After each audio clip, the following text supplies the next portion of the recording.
Good morning. We're here to start the fourth section of Tanya Igeres HaKodesh Chodesh Elul Tafshin Peidala 2024. Peischin bebracha. What better way to begin as the Balatanya begins on page Kuf Peis? We begin with a blessing. But I do want to do a little introductory things today to give you the background. Very important. So, you all know that Tanya has 5 sections.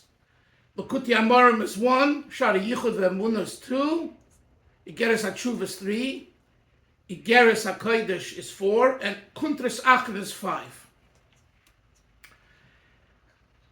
But we don't really focus on Kuntras Achron, although, with God's help, I would like to teach it when we get to it. The 4 sections of Tanya that Rebbe explained once correspond to the 4 sections of the Shulchan Aruch. Chaim, Eben Ezer, Yeridei, Choshe Mishpat. And I'm not going to go into the connections between the two, between each section of Tanya and each section of the Shulchan Aruch. The Rebbe did do that. It's written about, and I believe it's in English as well, and it's a very, very important study. But the 4th section, in the approbation for the Tanya, written by the sons of the Alter Rebbe, the Mittler Rebbe, and the other 2 sons, they write there that they chose to include in the Tanya letters. Originally, Tanya did not have these letters, these 32 letters that we're starting to learn today. It didn't have them.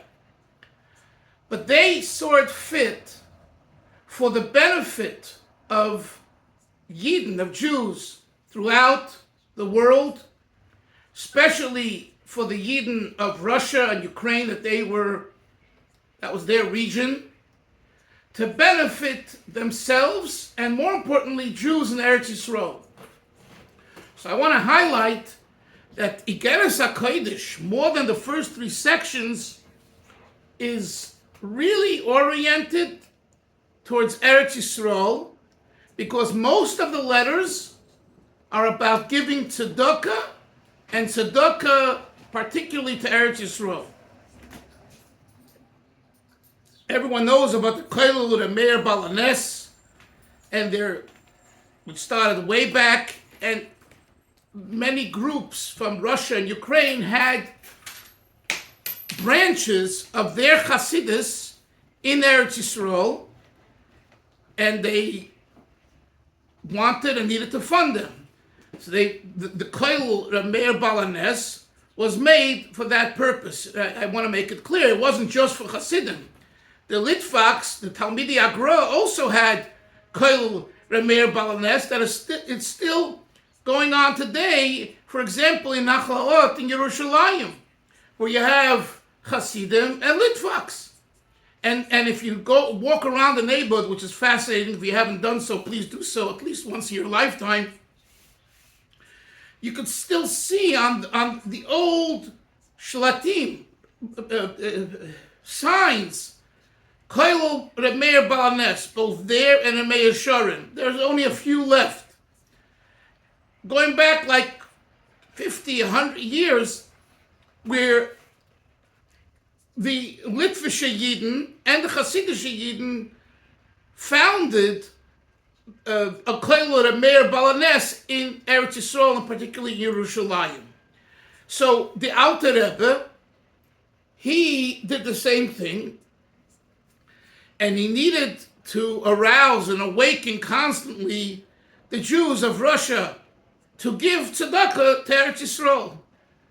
And, for example, in Igeres HaKodesh 14, which talks about Rosh Hashanah, which I think we've learned in the past, so that whole Igeres is a letter to rekindle the fire by the Yidden in Russia to give yearly tzedakah to Eretz Yisrael. Why? Because after a year you get stale, you forget, you don't give as much, you're not so eager.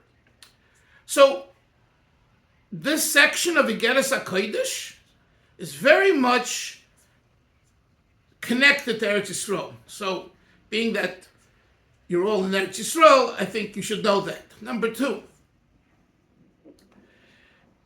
these aren't all the letters that the Alter Rebbe wrote. The Alter Rebbe wrote many more letters. In fact, today we have a whole sefer called Igeres Admor HaZokin, which isn't also all the letters, because we don't have all the letters. But there's many more letters there. These 32 letters were handpicked by the three sons of the Alter Rebbe, and particularly his successor, Reb Dov Ber, the second Rebbe, the Mittler Rebbe, whose daughter, Menucha Rachel, is buried in Eretz Yisrael.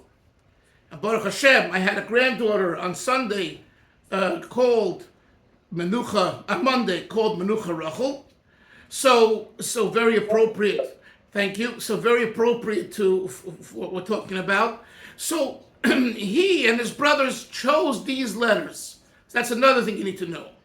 And they appendix them together with the rest of Tanya, because they felt that the first part of Tanya Yaini, L'Kuti Amorim, is about character, who we are, right? And how to develop love and fear for God, Av and Yira. The second part's about Emunah in God, Achdus Hashem, unity of God.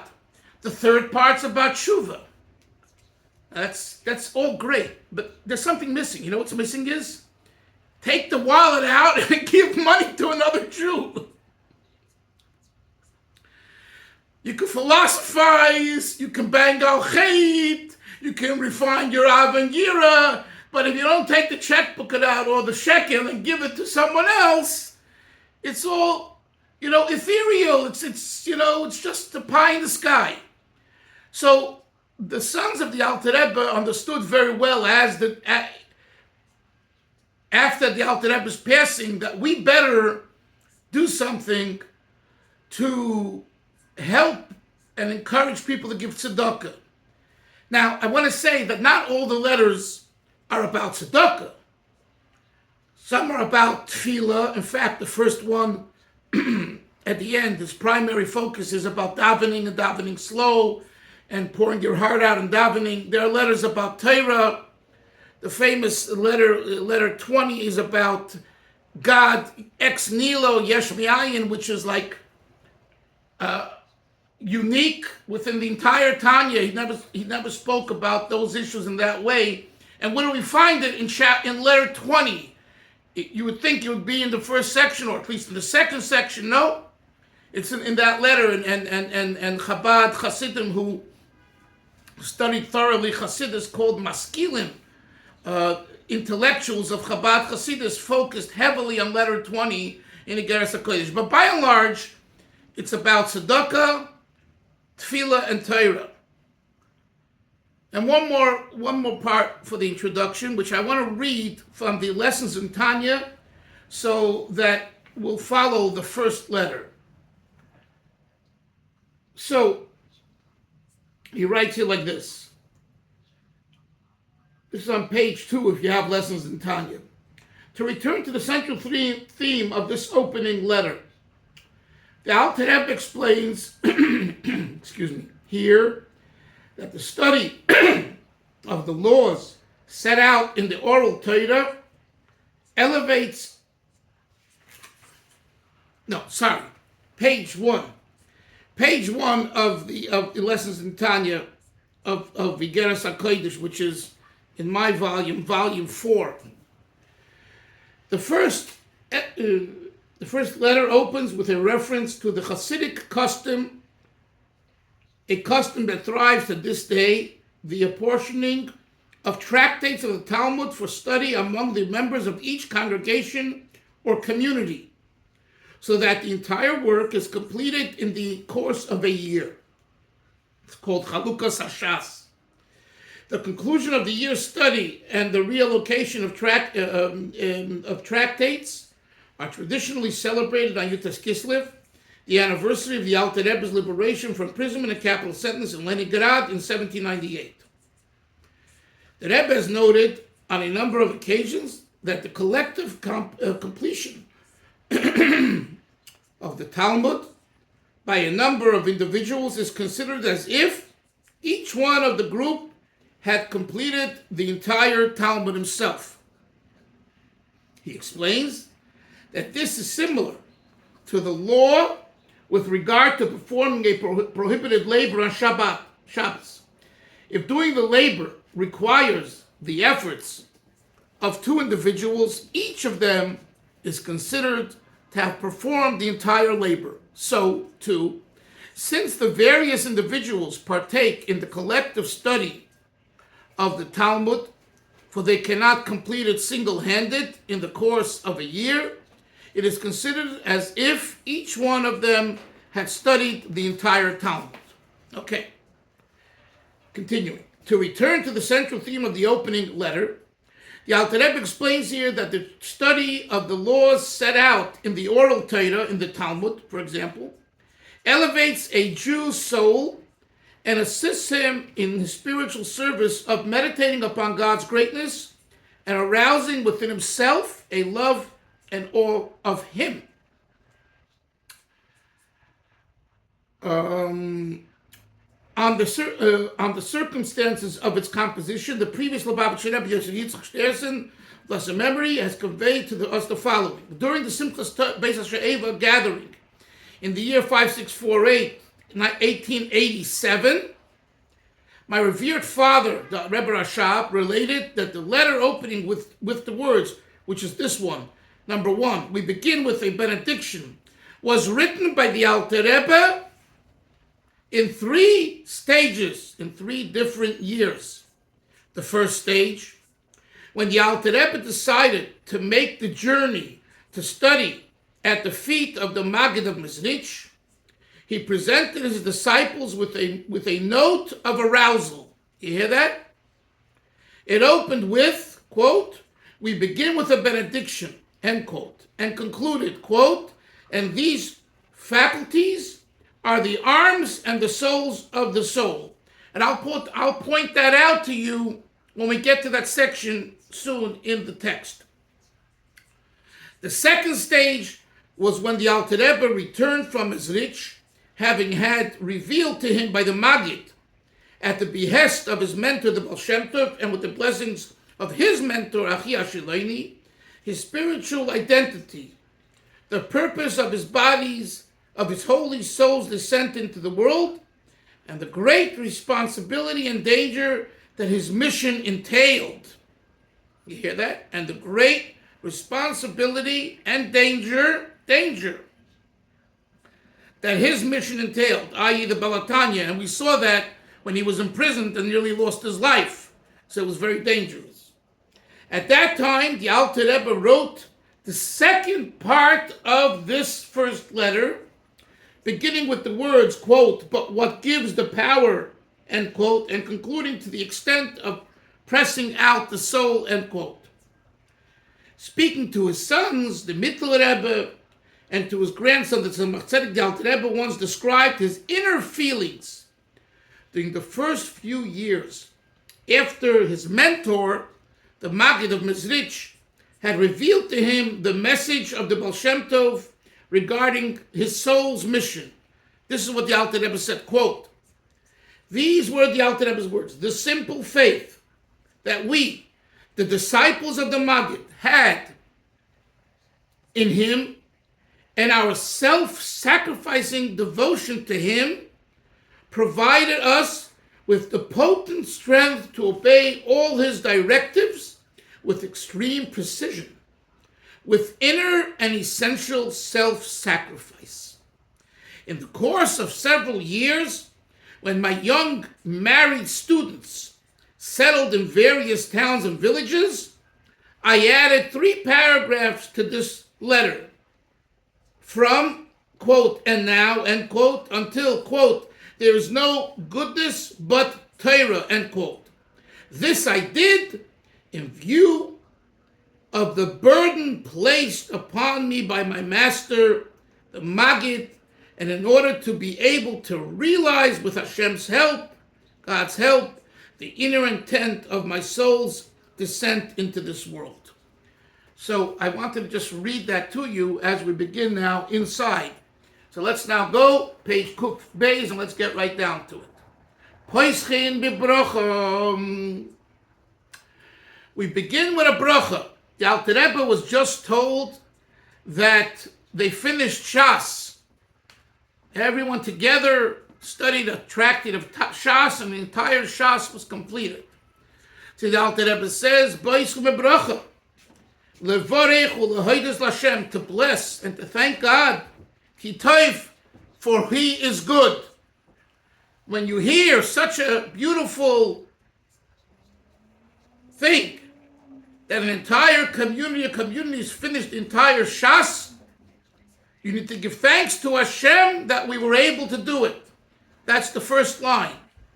So this is a response, the opening of this letter is a response to the news that the Alter Rebbe was told that his Hasidim and others in the Hasidic world that he was involved with finished Shas. Shmuah Taiva, that's what he says. A good shmuah, a good hearing, a good piece of news. Shoma vatechi nafshi. I heard, and my soul lived. It gave me chayis. It gave me energy from hearing this good news. Ein toiv ela Torah. What is good? Yoini. Baruch, what's good? Ice cream. New York Yankees. Taking a stroll in the field. What's good? Ein toiv ela Torah. Chazal say, what is real goodness?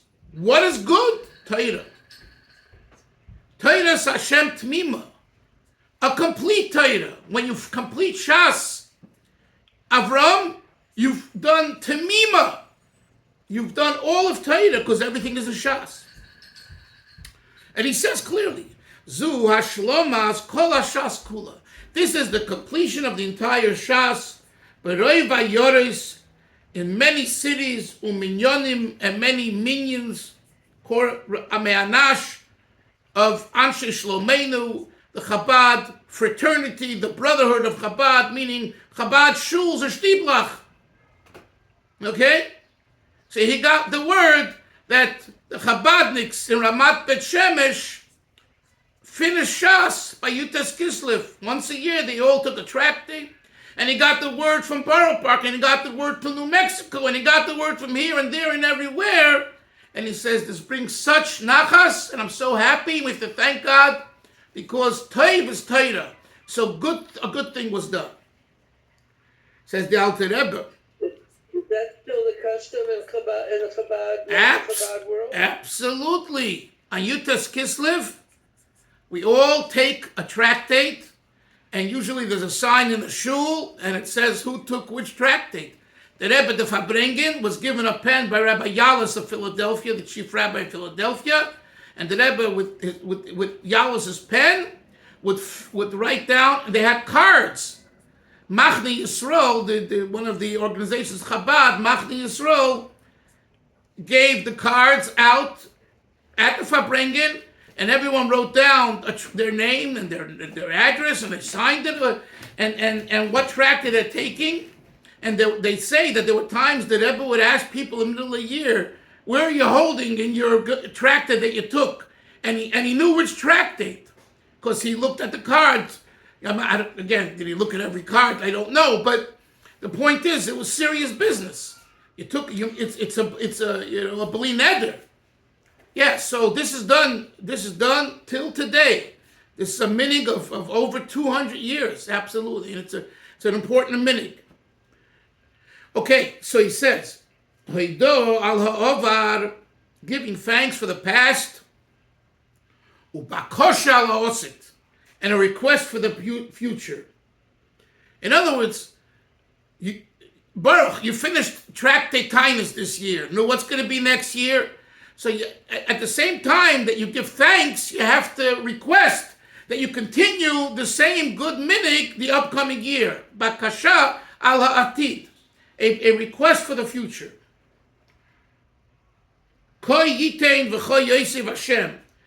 So shall Hashem give, and so shall Hashem add la'ametz liba, to strengthen the heart, bigiboirim, with kayach, strength, midishana b'shana, each and every year, bigvura shel Torah, with the strength of Torah. Now, he's emphasizing here a few times, bigiboirim ugvura shel Torah. What's the implication of this gevura shel Torah? What's the implication? Briefly, Torah Shabbat Biksav is considered Chochmah, the written law, and it's called Chochmah, and Torah Shabbat Peh, the oral Torah, i.e. the Mishnah, the Gemara, is Bina. Why? Because it develops the Tanakh. The Torah is undeveloped. Comes along the Mishnah, and particularly the Gemara, and develops it. So it's like Bina, which is the analytical process, the analysis, taking the germ, the idea, the Nakuda, which is Chachma, and developing it. So too, Torah Shebiksav Baruch is Chesed. Torah Shebapeh is Gevura. Right? Torah Shebiksav, there's nothing to argue about it. Just read the verses. When it comes to the analysis, there you and I can have a disagreement, and we get into this kind of not power struggle, but gvura, right? Beis Shammai, Beis Hillel. In other words, the interpretation of Torah is the aspect yoni of gvura. Of what, and where is that in Torah Shabbat Peh in Gemara? So here we're talking about Gemara, Chalukas Hashas. So he calls it gvura shel Torah. If we were talking about Torah Shebiksav Hillel, it would be Chesed Shel Torah, because it's straightforward. But what does he give? What is this letter about? At least this part, it's about Chalukas Hashas. Chalukas Hashas is Torah Shabbat Peh. Since it's Torah Shabbat Peh, the oral Torah, the modus operandi of the oral Torah is Gevura. Hence, he calls it Gevura Shel Torah. Is that clear? Okay.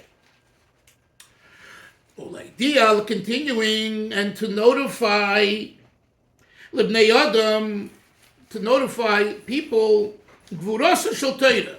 This is what I said, the strength of Torah, the Gvura of Torah, Shabbat Peh, the oral Torah, the Koicha Oz, and that its power, Yoini, Koicha Oz is mighty.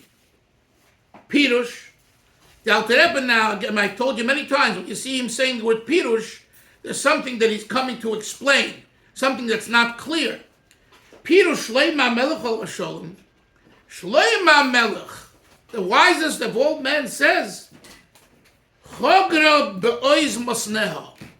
Regarding Torah, he says, and we say this, right, in Eishes Chayil, right?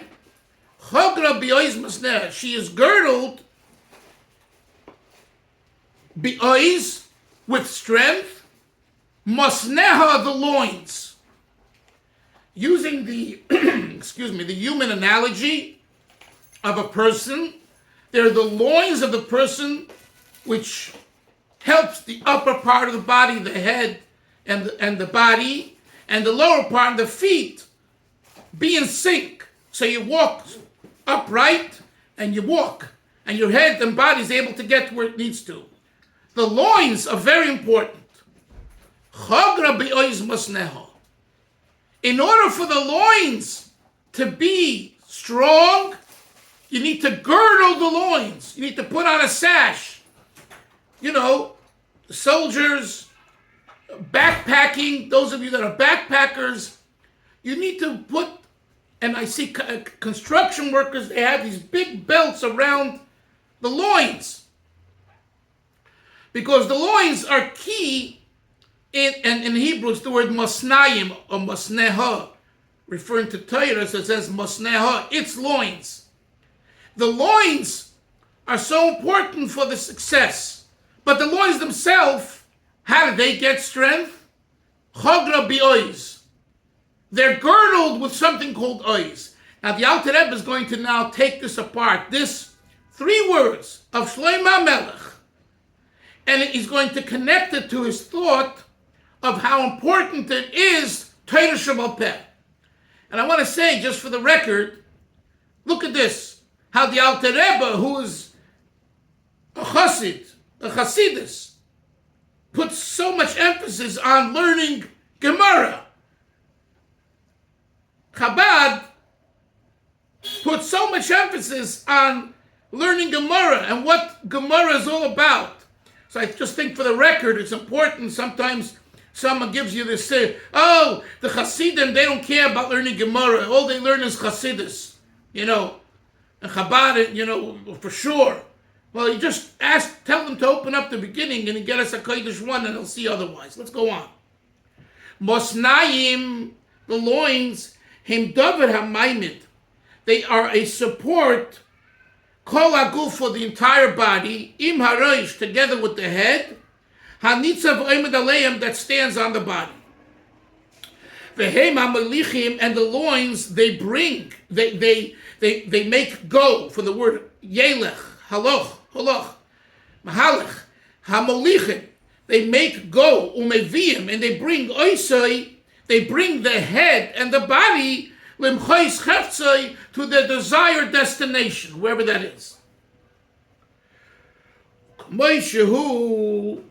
And just as this is in the Begashmius HaGuf, in the physical body, as we explained earlier, now he goes to the moral, the nimshul, Kachu b'bchinas ruchnius, so too in the spiritual sense of Hanefesh, or the kiss of the godly soul. Look what he says. The true faith in the one God, the God, it pervades the worlds and encompasses the worlds. And there's no place where God is not.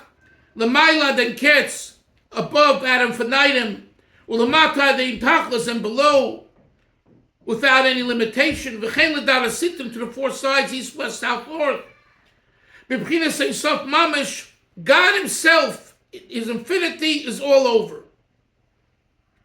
So the Alter Rebbe says, this emunah, that Hashem is memale and soiviv, unless asar upon minei, and up and down on all sides. Hashem is here, Hashem is there, Hashem is truly everywhere. Up, down, right, left, and all around. Here, there, and everywhere he can be found. That's what he's saying right here. That song expresses perfectly what it says here. Of course, without its depth. But what is he saying over here, Elo? This is the Mosnayim.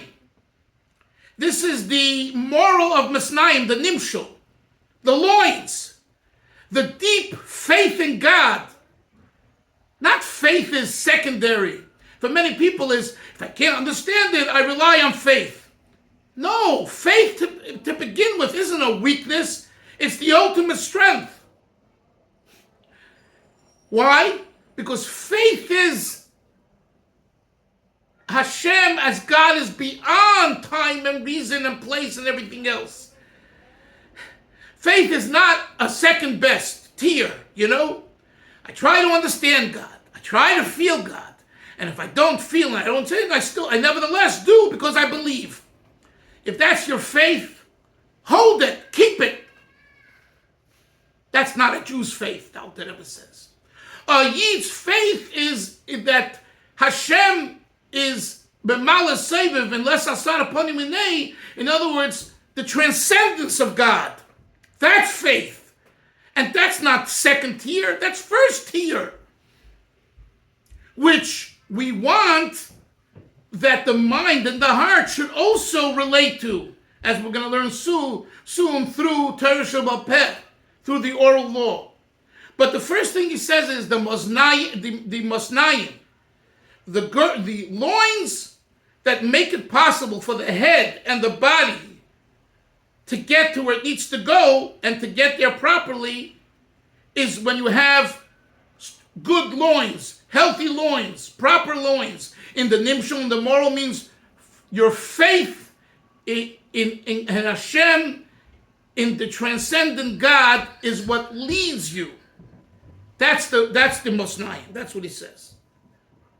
V'chein b'pchinas shona v'nefesh k'noida. You know, there's a word Oshan. V'ar Sinai Oshan. The Mount Sinai was full of smoke. Oshan is a Rosh Tevis, an acronym. Olam is ayin, olam, shah, shun, shin is shana, nun, shun, oshun. The nun is nefesh. Olam, shana, nefesh. Olam is the world. Shana, shana is the year. So olam is the place. Shana is what?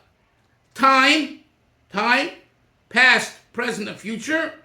And nefesh is the spiritual animation of everything in the world, the soul. So the Rebbe says that not only does this spiritual idea of Mosnayim and Munah, the transcendent God, impact and permeate the world, but also time, not only place, but time, and also the spirit, the nefesh, the soul of the individual. So that when a person serves Hashem in all three aspects, from time, from space, time, and soul, the person is connected on the highest level of faith. Chevra, we will continue tomorrow in Yirtzeh Hashem. Have a great day. Zayt gesund, psudas tevas. Bye-bye. Bye-bye. You're welcome. Thank you. Bye. Have a good day.